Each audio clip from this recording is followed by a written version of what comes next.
Buenas tardes con todos. Soy la doctora María Yengle. ¿Se me escucha bien? Buenas tardes, doctora. Sí, se le escucha. Ya, muchas gracias. Voy a proceder a compartir la pantalla. Me dan un minutito, por favor.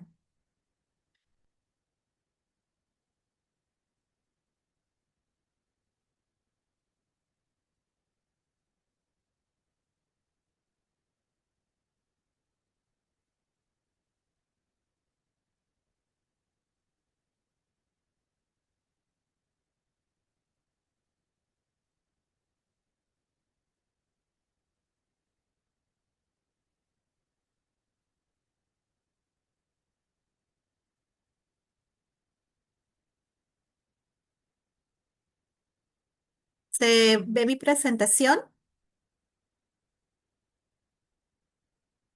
Sí se ve, Sí, doctor. doctora, sí se ve. Perfecto. Bueno, vamos a empezar con la clase de hoy. Como les mencioné, mi nombre es María Yengle. Soy médico asistente del Hospital Nacional 2 de Mayo del Servicio de Dermatología. Y el día de hoy me toca compartir con ustedes este tema de acné y rosácea. Vamos a empezar describiendo la primera patología, que es el acné.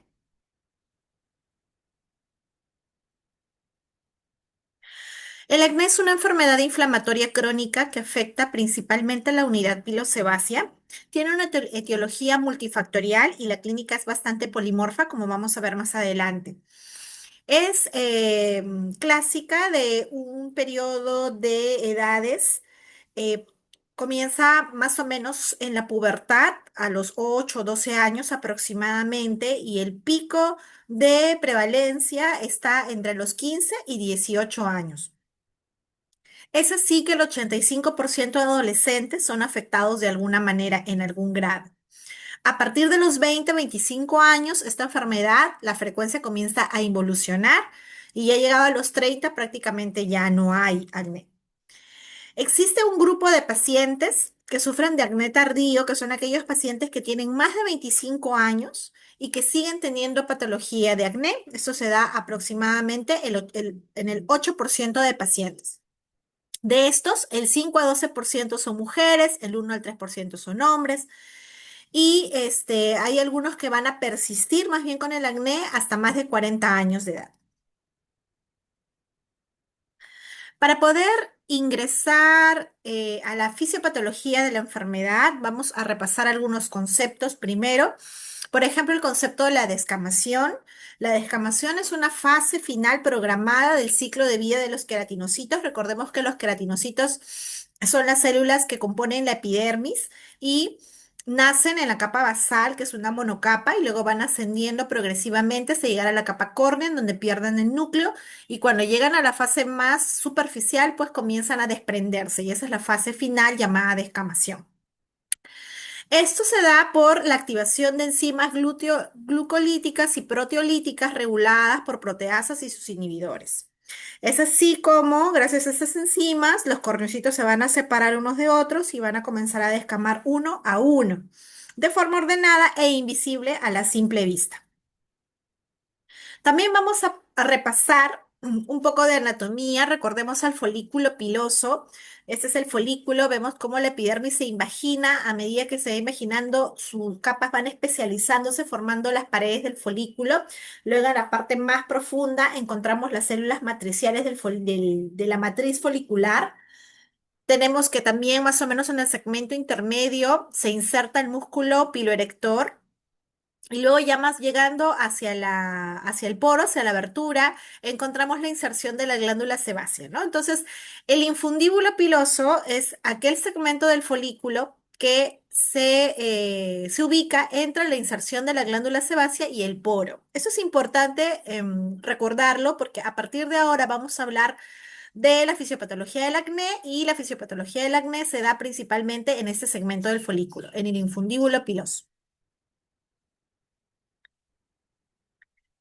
Otra cosa importante que hay que recordar es que gracias a los andrógenos, gracias a la acción androgénica que se da a nivel del folículo, existe la proliferación y diferenciación de sebocitos y queratinocitos. Esto le da un rol esencial en la patogénesis del acné. ya que aparentemente hay mayor sensibilidad de estos queratinocitos y sebocitos a los andrógenos a nivel infundibular a las edades que ya hemos mencionado. ¿No? Entonces, no hay que entender que hay niveles elevados de andrógeno, porque esto no es cierto. En un adolescente con acné, los niveles de andrógeno son completamente normales. También hay que recordar que la severidad del acné tampoco se correlaciona con niveles de andrógenos séricos.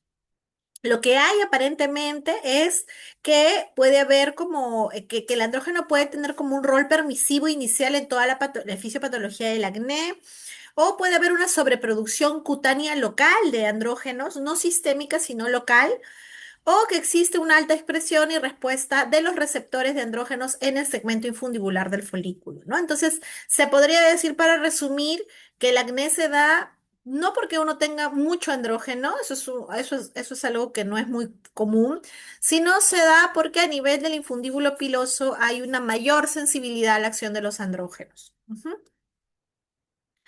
Entonces tenemos varias fases dentro de la fisiopatología del acné, ¿no? Tenemos la primera fase que es, vemos aquí el infundíbulo, la inserción de la glándula, el poro. Entonces en el infundíbulo del folículo vemos cómo los queratinocitos no se exfolian, no se descaman de una manera regular, se quedan pegados formando capas concéntricas que engruesan poco a poco la capa córnea a este nivel y se va formando como una especie de tapón a nivel infundibular. Recordemos entonces que la secreción de la glándula sebácea, que normalmente sale por el poro, no puede hacerlo porque se ve interrumpida por este tapón folicular que se va formando por el aumento de cohesión de los corneocitos. Y así es como se va formando el comedón inicial. Luego, poco a poco, vemos que la grasa se va acumulando cada vez más. No puede salir por el tapón folicular que se forma a este nivel. Y vemos que ya hay la presencia de esta rayita azul que trata de graficar la presencia del Cutinebacterium acnes. El Cutinebacterium acnes es una bacteria que vive normalmente en la superficie de la piel y que ya comienza a invadir este comedón que se va formando.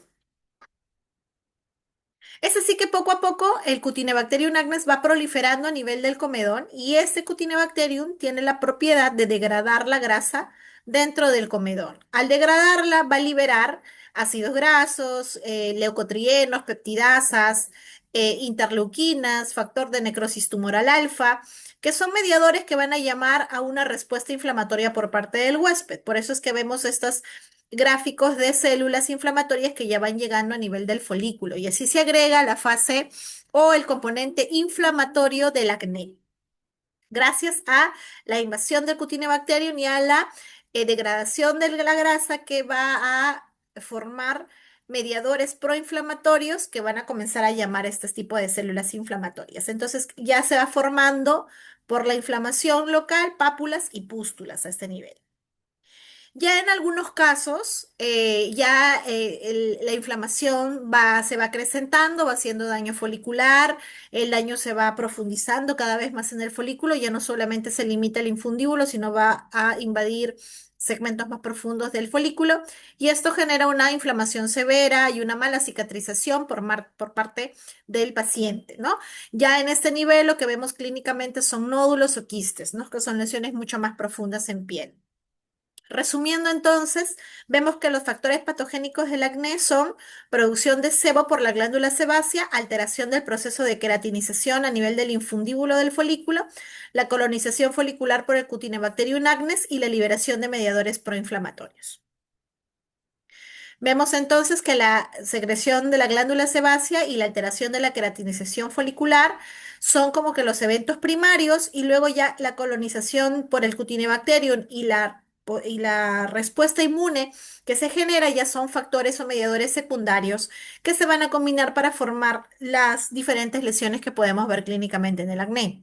Es así que en las fases iniciales vemos básicamente lo que son comedones. Recordemos que los comedones pueden ser de dos tipos, abiertos y cerrados. El abierto es negro, el cerrado es blanco. El abierto es negro porque la grasa que contiene tiene contacto con el oxígeno, la oxida y la tiñe de negro. En cambio, en el comedón cerrado la grasa está completamente sin contacto con el oxígeno externo y por eso mantiene su coloración blanco-amarillenta. Cuando ya tenemos la segunda fase de la inflamación, pues como les decía, ya tenemos pústulas y pápulas en nuestros pacientes y cuando ya el daño se profundiza, pues tenemos nódulos, quistes, que son lesiones mucho más profundas, severas, que generalmente dejan mala cicatrización en la piel. Recordemos también la topografía de la enfermedad, ¿no? Esta enfermedad da básicamente en las áreas seborreicas de la piel. ¿Qué son las áreas seborreicas? Son aquellas áreas del cuerpo en donde las glándulas sebáceas son más grandes y prominentes. ¿Dónde es esto? A nivel del rostro, pecho y espalda. Es así que las lesiones del acné se van a ubicar en el rostro en prácticamente todos los casos. En el 99% de casos vamos a tener lesiones en rostro, en el 15% de casos en el pecho y en el 60% de casos en la espalda. Muy bien, entonces, ¿cómo decidimos el tratamiento del acné? Esto se da por una escalera terapéutica, depende mucho de la severidad del acné. Entonces, para esto tenemos que tener en cuenta qué tipo de lesiones tenemos, ¿no? Si son solo comedones, si ya tenemos componente inflamatorio papulopustular o si ya tenemos un componente inflamatorio muy severo que nos da nódulos y quistes. Dependiendo de eso, entonces vamos a ver. Si solamente tenemos un componente leve de comedones, pues entonces podemos dar de repente un tratamiento tópico. Este cuadrito nos resume las posibilidades tópicas que podemos tener en el acné. Tenemos el primer grupo que tiene un componente predominantemente anticomedónico, que es el adapaleno, el ácido retinoico o tretinoína. Aquellos medicamentos tópicos que tienen predominantemente acción antimicrobiana, como el peróxido de benzoilo, la eritromicina y la clindamicina. Y vamos a ir como que describiéndolos uno a uno. La tretinoína o ácido retinoico es el primer retinoide sintético tópico estudiado. Recordemos que el grupo de retinoides son aquellos medicamentos que derivan de la vitamina A. Entonces, el primer retinoide que se sintetizó fue el ácido retinoico. Tiene una actividad biológica muy alta, 100 veces mayor que el retinol y el retinaldehído, con menor toxicidad. Las concentraciones pueden ser de 0,025, 0,05 y 0,1.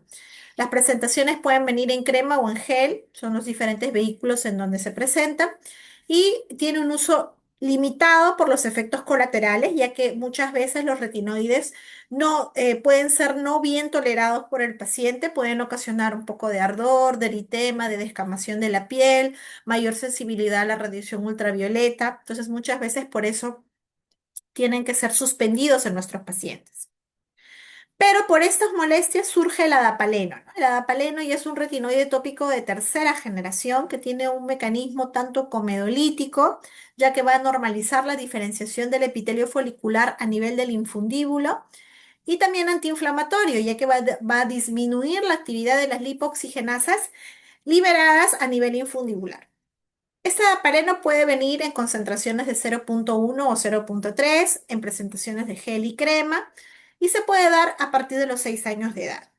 También tiene efectos adversos de posible irritación, pero en mucho menor grado que el ácido retinoico. Es mejor tolerado indiscutiblemente en comparación al ácido retinoico.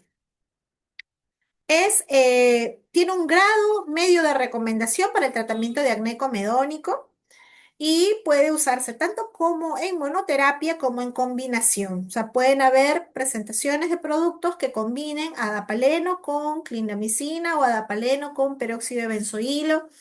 Entonces, es bastante útil y muy utilizado el adapaleno. Actualmente es la primera opción de retinoide tópico que tenemos para el tratamiento del acné. Hablamos también de los antibióticos tópicos, principalmente la clindamicina y la eritromicina son los más usados. Estas moléculas tienen una acción antiinflamatoria, ya que van a reducir la quimiotaxis leucocitaria y los ácidos grasos proinflamatorios, y antibacteriana, ya que va a reducir de manera moderada el Cutinebacterium acnes. Las concentraciones de estos medicamentos van del 1 al 5%, las tenemos en gel, crema o solución. No se recomienda ya utilizarlo como monoterapia porque el Cutinebacterium acnes ha desarrollado una alta resistencia a estos antibióticos, por eso es que no se recomienda usarlas como monoterapia. Básicamente lo utilizamos en presentaciones combinadas con peróxido de benzoilo o con adapaleno. El peróxido de benzoilo es otra molécula muy utilizada en el acné de manera tópica.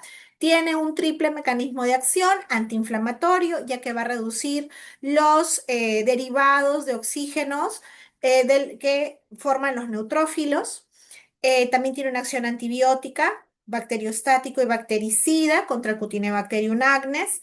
Y tiene una actividad comedolítica baja, pero la tiene. Tiene un rango de concentración del 1 al 10%. Las presentaciones en gel son preferidas por ser las más estables y liberar más consistentemente el activo. Mantiene la efectividad por más tiempo, es decir, no está asociado a resistencia, como sí los antibióticos tópicos que hemos mencionado anteriormente. También tienen efectos adversos de eritema, descamación y prurito, pero estos son en menor grado y con dosis dependiente. Están indicados para el tratamiento de acné comedónico con un bajo grado de recomendación y las principales presentaciones que utilizamos son aquellas combinadas, que combinan peróxido de benzoilo con adapaleno o peróxido de benzoilo con clindamicina, básicamente para el tratamiento de acné papulopustular. Luego tenemos el tratamiento sistémico, ¿no? El tratamiento sistémico del acné ya lo decidimos usar cuando tenemos pues ya mucho componente inflamatorio, muchas lesiones papulopustulares.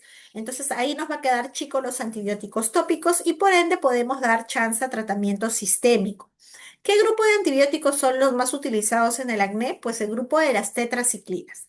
Entre esta familia de antibióticos, las que más utilizamos son la doxiciclina, la minociclina y la limeciclina.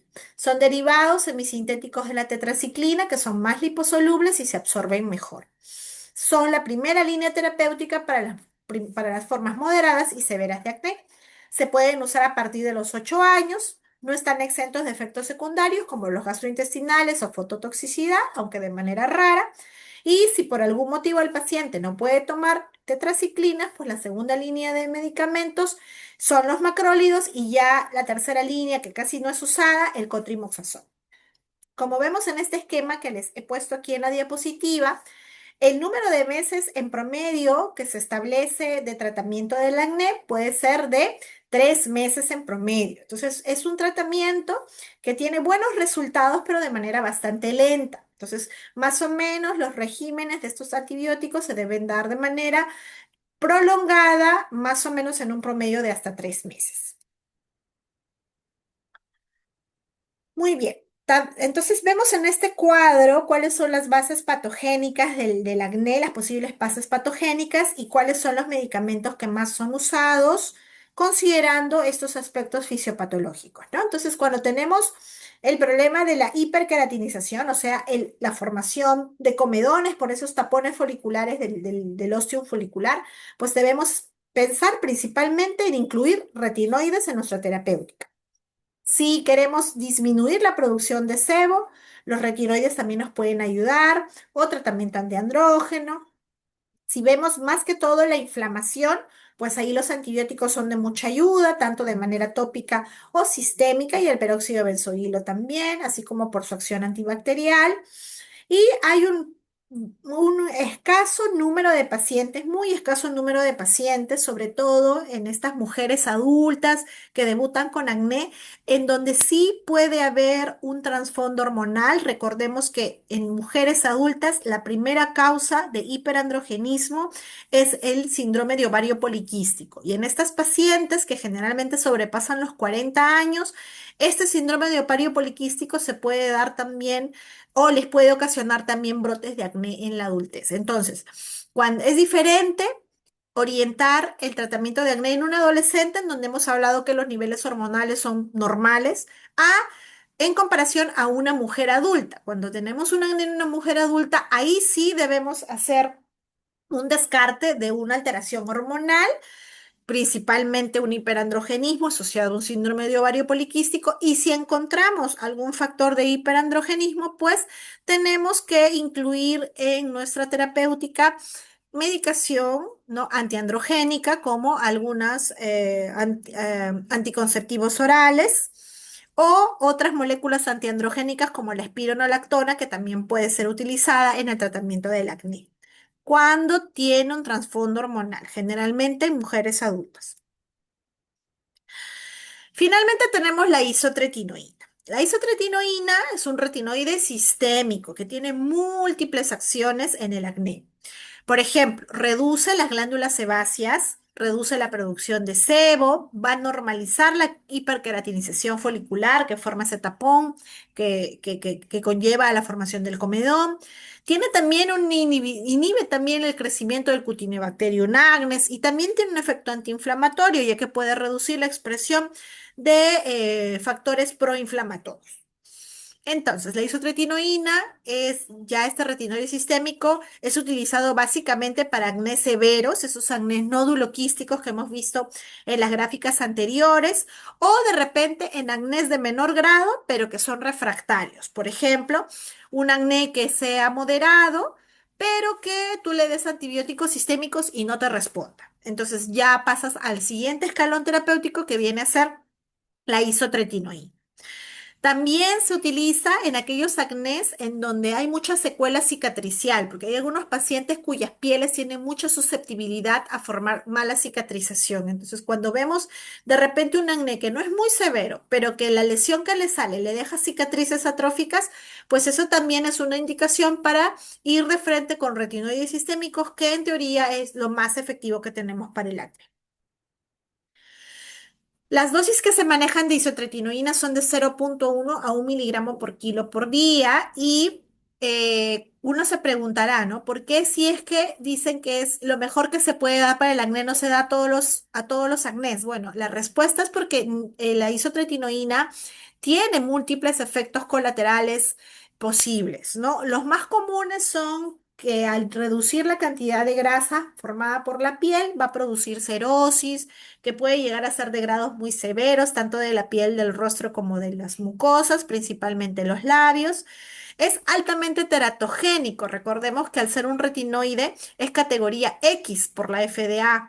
Y también recordemos que las mujeres que padecen de acné son mujeres bastante jóvenes en edad reproductiva. Entonces, cuando uno va a iniciar isotretinoína, tiene que ser muy claro con las pacientes, inclusive aconsejarles que inicien un método de anticoncepción porque no deben salir gestando durante la toma, el tiempo de toma del medicamento. Pueden producir también cefalea, artralgias, mialgias, inclusive se ha asociado con ideación suicida, depresión. Y también tiene algunos efectos que se pueden ver en los valores de laboratorio, por ejemplo, elevación de transaminasas, colesterol o triglicéridos, ¿no? Por eso es que es una molécula que si uno va a usar, tiene que justificar el uso, ya que pueden haber una larga lista de efectos secundarios que puede ocasionar. En este cuadrito, entonces, resumimos.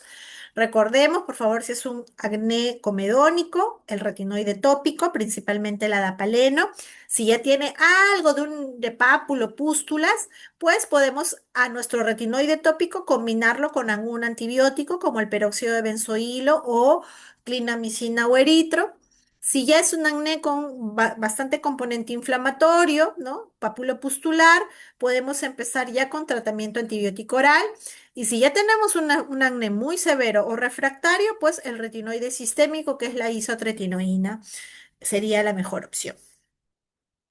Recordemos cuál es el rol de la dieta en el acné. Bueno, hay que evitar en estos pacientes dietas con alta carga glicémica, que contienen los azúcares refinados, y también se debe evitar exceso de lácteos, porque estas dos cosas pueden generar picos de insulina y estos picos de insulina ser indirectamente un estímulo androgénico para generar brotes de acné. ¿No? Vemos entonces cómo tanto los lácteos como los alimentos ricos en azúcares refinados pueden generar picos de insulina y esta de manera indirecta generar también activación o acción androgénica que va a ocasionar todo el inicio de la fisiopatología del acné.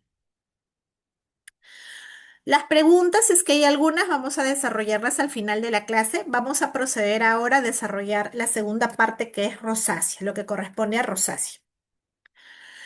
La rosácea es una enfermedad cuya incidencia va de 1 al 10%. Generalmente afecta a pacientes con fototipos bajos, es decir, con pieles claras, mucho más frecuente en mujeres que en varones, entre la tercera y cuarta década de vida. Su etiopatiogenia también es multifactorial, que va a iniciar una hiperreactividad vascular. Y los factores precipitantes de los brotes de rosácea pueden ser alimentos picantes, alcohol, algunos fármacos, temperaturas extremas, ejercicio, estrés. En este gráfico más o menos nos va a ayudar a entender cómo es el desarrollo de esta enfermedad.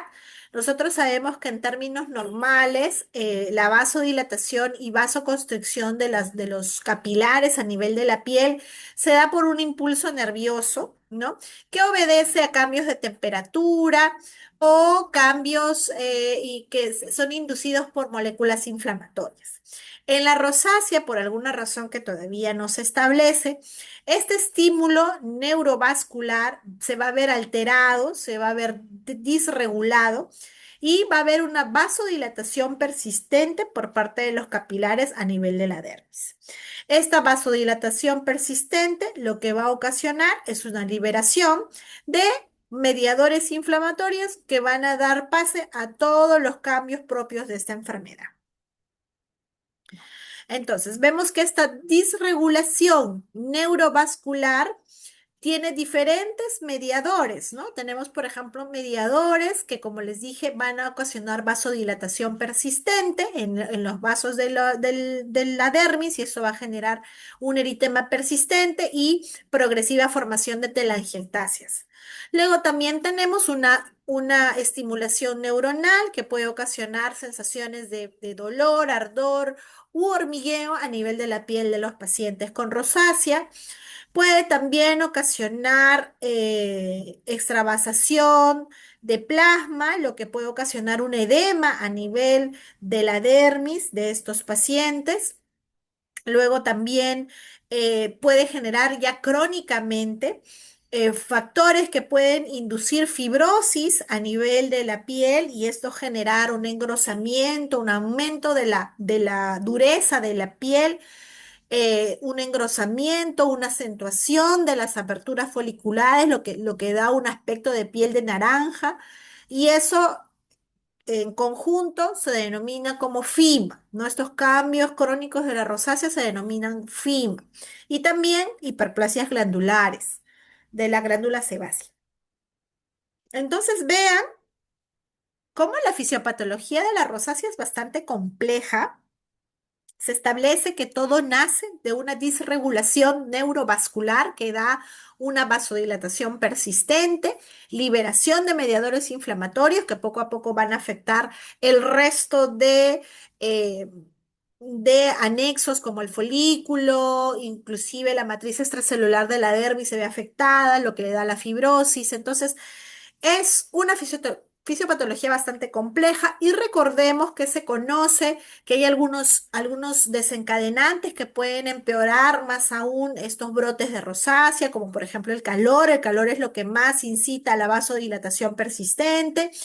También se ha relacionado un parásito que es el Demodex folliculorum, que es un parásito que vive normalmente en la piel del humano, pero que aparentemente también puede ayudar a liberar mediadores inflamatorios que pueden inducir a brotes de rosácea. La radiación ultravioleta también y el estrés, ¿no? Entonces, parte de los cuidados que deben tener estos pacientes debe ser también evitar estos posibles desencadenantes de brotes. Tenemos que entonces que clínicamente la rosácea va a tener características, ¿no? Las fundamentales son el eritema persistente cetrofacial, que generalmente se agrava con estos factores desencadenantes que acabo de mencionar, y los cambios fimatosos, ¿no? Eso es lo más clásico, lo más característico de la rosácea. Luego tenemos otro tipo de características que pueden o no darse en estos pacientes, como el flashing, que es este enrojecimiento intenso, de inicio brusco, que puede o no estar desencadenado por algún factor especial, el eritema persistente, las pápulas y pústulas que también pueden haber por inflamación del folículo secundario a esta liberación inflamatoria por parte de los vasos dilatados. La presencia de telangiectasias, ojo, también hay manifestaciones oculares en pacientes con rosácea. pueden haber telangiectasias en el margen de los párpados, el paciente puede tener molestias relacionadas a blefaritis, queratitis, conjuntivitis e incluso escleroqueratitis. Y también tenemos manifestaciones secundarias, de repente no tan importantes, como la sensación de ardor o quemazón de la piel, o hincadas, hormigueos, puede sentir también el paciente en su rostro, el edema persistente que puede haber a nivel de la dermis y también una sensación de sequedad de la piel. Podemos clasificar las rosáceas clínicamente, por ejemplo, en eritema telangiectásicas, como es esta figura, les presento pues es lo clásico de las primeras instancias de la enfermedad, un eritema, una rojez persistente del rostro y con el tiempo formación de telangiectasias, que son estas líneas rojizas en la piel que no son más que los vasos dilatados que están tan grandes que ya pueden ser visibles al simple ojo humano. Luego tenemos el otro tipo de rosácea que es la pápulo-pustular, que en donde no solamente vemos el eritema del rostro, sino también presencia de pápulas y pústulas, ¿no? Que también se puede dar en el contexto de una rosácea. Luego tenemos la rosácea fimatosa. Les comentaba que con el tiempo esta liberación de mediadores inflamatorios afecta la matriz extracelular de la dermis, fibrosándola, aumentando su volumen, acentuando la apertura del poro, más el edema que se forma en la dermis, pues da esta imagen de piel de naranja, una piel hipertrófica, conocida como fima. Pueden haber fimas en varias partes del rostro, pero la más común de lejos es la fima que se asienta en la nariz, lo que llamamos rinofima, y es lo que les estoy mostrando en esta imagen. Finalmente tenemos la rosácea ocular. Como les digo, el 50% de casos de rosácea pueden darse acompañados de molestias oculares. Vemos entonces cómo estos pacientes pueden tener una blefaritis, es decir, una inflamación del borde palpebral.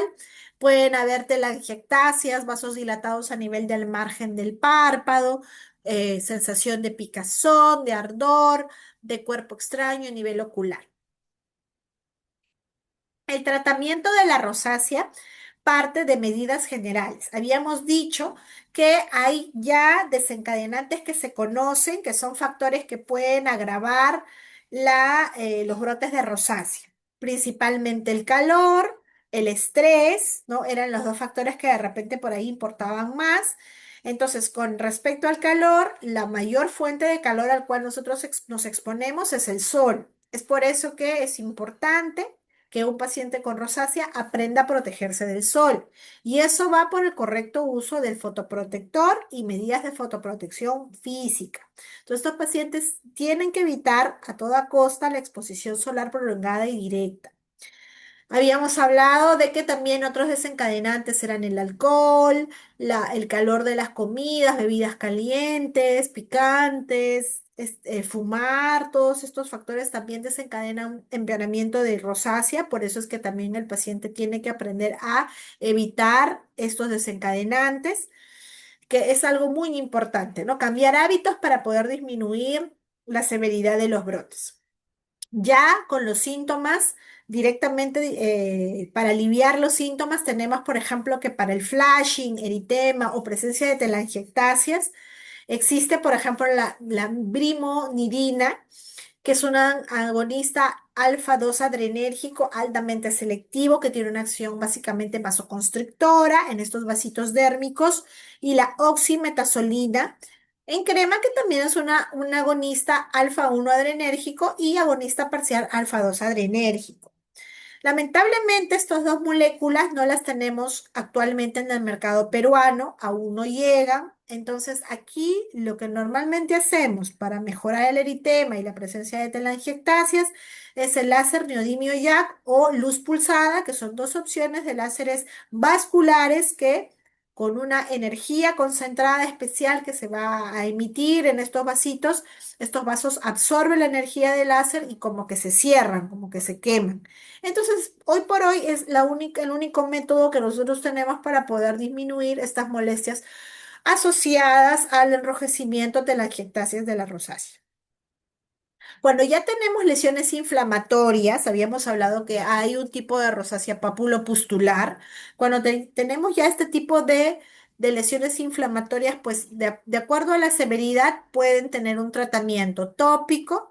Entre ellos tenemos varias alternativas como el ácido acelaico, el metronidazol, que son dos moléculas que tienen una acción antiinflamatoria, inmunomoduladora en la piel y que por eso pueden ser usados como tratamiento tópico.